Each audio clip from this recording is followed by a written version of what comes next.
अस्सलाम वालेकुम ट्रेडर्स। इस वीडियो में हम ये देखेंगे कि कुछ ट्रेडर्स का प्रॉफिट ज़्यादा होता है और कुछ का कम।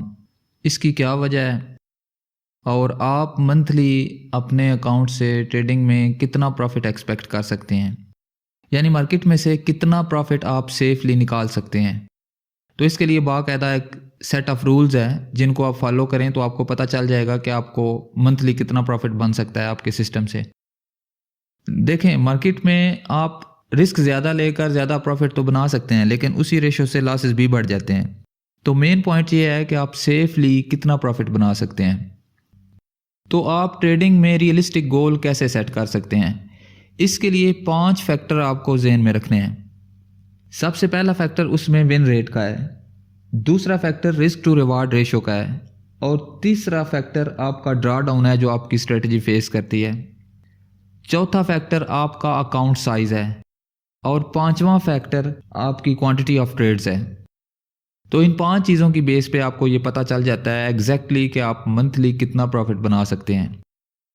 तो इनको अलग अलग अब डिटेल से देखते हैं और समझने की कोशिश करते हैं। सबसे पहला फैक्टर विन रेट। जब आप कोई स्ट्रेटजी बैक टेस्ट करते हैं तो आपके पास उसका एक विन रेट आ जाता है।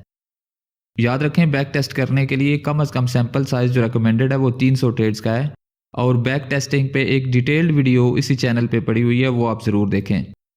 तो सैंपल साइज 300 ट्रेड्स का कम से कम होना चाहिए। तो जब आप 300 ट्रेड्स को बैक टेस्ट करते हैं तो आपके पास ये डाटा आ जाता है कि आपकी ट्रेड की विन रेट की परसेंटेज क्या है। मिसाल के तौर पे 100 में से कितनी ट्रेड्स आपकी ठीक हो रही हैं। और दूसरा फैक्टर जो है वो रिस्क टू रिवार्ड रेशो का है। रिस्क टू रिवार्ड रेशो ये होता है कि आपकी 100 ट्रेड्स में से आपने जो ट्रेड्स ली हैं उनमें से परसेंटेज वाइज अगर आपका विन रेट 60% था तो आपका रिस्क टू रिवार्ड रेशो क्या था। यानी आपने अगर एक ट्रेड पे $1 का रिस्क लिया है तो उसके अगेंस्ट आपने कितना प्रॉफिट क्लोज किया है। अगर आपने 1 के बदले 1 क्लोज किया है तो वो 1 to 1 हो गया। अगर आपने 1 के बदले 2 किया है तो वो 1 to 2 हो गया। तो ये रिस्क टू रिवार्ड रेशो है। तो ये भी आपका रियलिस्टिक गोल सेट करने के लिए एक मेन पैरामीटर है, इसको भी ज़हन में रखें।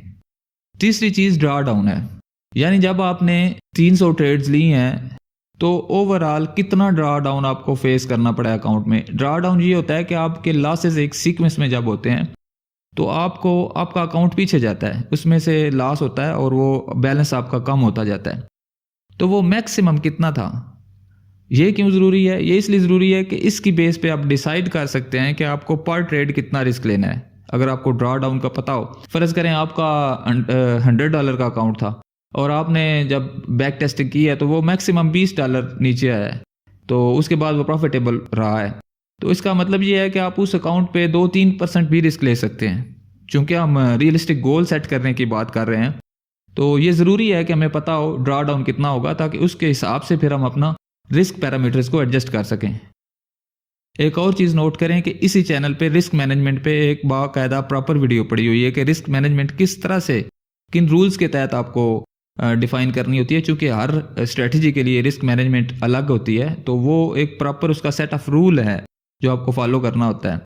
तो वो वीडियो भी आप ज़रूर देखें ताकि रिस्क मैनेजमेंट को आप प्रोफेशनल ट्रेडर्स की तरह अप्लाई करें अपनी ट्रेडिंग स्ट्रेटजीज़ पे। उसके बाद आपका चौथा फैक्टर आ जाता है अकाउंट साइज का। अब देखें, $100 का अगर अकाउंट है तो उसका अगर आप 10% मंथली निकालते हैं तो वो $10 ही बनते हैं। अगर $1000 का आपका अकाउंट है तो उसका 10% $100 बनते हैं। तो ट्रेडिंग में सारी चीज़ें हम परसेंटेज में देखते हैं। तो अकाउंट साइज भी आपके गोल सेट करने में एक मेन किरदार अदा करता है, तो इसको भी की फैक्टर के तौर पे लें आप। पांचवी चीज़ है क्वांटिटी ऑफ ट्रेड्स। इधर से आपको इस वीडियो का जो मेन टॉपिक है वो समझ आना शुरू हो जाएगा। क्वांटिटी ऑफ ट्रेड्स ये है कि आपको मंथली कितनी ट्रेड्स देती है आपकी स्ट्रेटजी। अगर आप छोटे टाइम फ्रेम में ट्रेड करते हैं तो आपको मंथली हो सकता है 50 ट्रेड्स मिल जाएं, 100 भी मिल जाएं। लेकिन अगर आप किसी बड़े टाइम फ्रेम में ट्रेड करते हैं, जिस तरह से आवरली टाइम फ्रेम में, तो हो सकता है आपको महीने की 5 ट्रेड्स भी ना मिलें। तो आपकी जितनी ज़्यादा ट्रेड्स होंगी उसी लिहाज से आपकी प्रॉफिटेबिलिटी भी इम्पैक्ट होगी। अब यहाँ से आप बात को समझना शुरू करें। ये सारी चीज़ें मैंने 5 फैक्टर आपको अलग अलग बता दिए हैं। अब इनका मकसद समझें। फ़र्ज़ करें आपकी स्ट्रेटजी का विन रेट 50% है और आप 1:2 रिस्क टू रिवार्ड रेशियो के साथ चलते हैं, तो अब आपने ये देखना है कि आपको एक महीने में कितनी ट्रेड्स मिल जाती हैं। फ़र्ज़ करें हम ये मान लेते हैं कि आपको एक महीने में 100 ट्रेड्स मिल जाती हैं आपकी स्ट्रेटजी के तहत, तो आपकी चूँकि 50% ट्रेड्स जो हैं वो विन है, तो इसका मतलब ये है कि आपने मार्केट को $50 दिए। अगर आप $1 रिस्क पर ट्रेड ले रहे हैं, अगर आपका $100, इधर $100 अकाउंट को हम कंसिडर करेंगे कैलकुलेशंस के लिए, तो अगर आप $1 रिस्क पर ट्रेड ले रहे हैं तो आपने मार्केट को, चूँकि 50 ट्रेड्स आपकी लॉस हुई हैं, $50 दिए, आपकी 100 ट्रेड्स में से 50 विन हुई हैं और 50 ट्रेड्स का आपने हर ट्रेड पे $2 लिए हैं, तो आपके $100 बने हैं। यानी आपका अगर लॉस निकालें तो आपको $50 का प्रॉफिट हुआ है। तो अकाउंट की परसेंटेज को चेक करें तो आपका अकाउंट 50% ग्रो हुआ है 1% रिस्क लेने से। चूँकि आपका $100 का अकाउंट था और उस पर आपने $1 पर ट्रेड रिस्क लिया और $1 1% बनता है $100 अकाउंट का। तो इस तरह से आपने इंतहाई सेफेस्ट जोन में रह के, जो कि 1% रिस्क इंतहाई सेफ लेवल पे माना जाता है, तो इंतहाई सेफेस्ट जोन में रह के आपके अकाउंट की ग्रोथ 50% हुई, जो कि बहुत ज़्यादा है। इसी को अगर आप $1000 के अकाउंट के साथ 1% रिस्क के साथ अगर चेक करें तो वो आपके $500 बन जाते हैं। तो मेन चीज़ ये है कि ये पांचों फैक्टर्स आपको एग्जैक्टली बता देते हैं कि आपको मंथली कितना सेफली प्रॉफिट मिल सकता है। अब बात करते हैं ड्रा डाउन की। देखें, फ़र्ज़ करें आपने अपनी इस स्ट्रेटजी को, जिसका 50% विन रेट है, इसको जब बैक टेस्ट किया तो आपने बैक टेस्ट रिपोर्ट में देखा कि आपका मैक्सिमम $20 ड्रा डाउन हुआ है।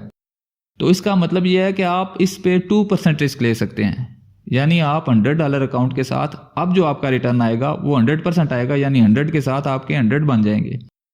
तो ड्रा डाउन रिस्क डिफाइन करने में आपकी बड़ी हेल्प करता है, क्योंकि आपने ये देखना होता है कि आपका कहीं अकाउंट तो वॉश नहीं हो जाएगा। चूंकि एक स्ट्रेटजी जब आपके अगेंस्ट आए, आपको नुकसान करना शुरू करे, जो कि होता है आमतौर पे, तो उस दौरान कहीं आप इतना ज़्यादा रिस्क तो नहीं ले रहे कि आपका अकाउंट ही वॉश हो जाए।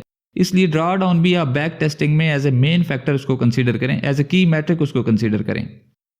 तो इस तरह से ये 5 फैक्टर्स आपको बिल्कुल एग्जैक्टली बता देते हैं कि आपका मंथली टारगेट कितना होना चाहिए।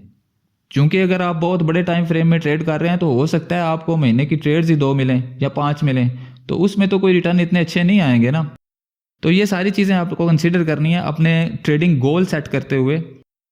अगर आपको ये वीडियो अच्छी लगी है तो आप इस वीडियो को लाइक कर सकते हैं और चैनल को सब्सक्राइब कर सकते हैं। अगर आपको किसी पॉइंट की समझ नहीं आई तो आप कमेंट करें, मैं इंशाल्लाह डिटेल के साथ दोबारा एक वीडियो बना दूंगा।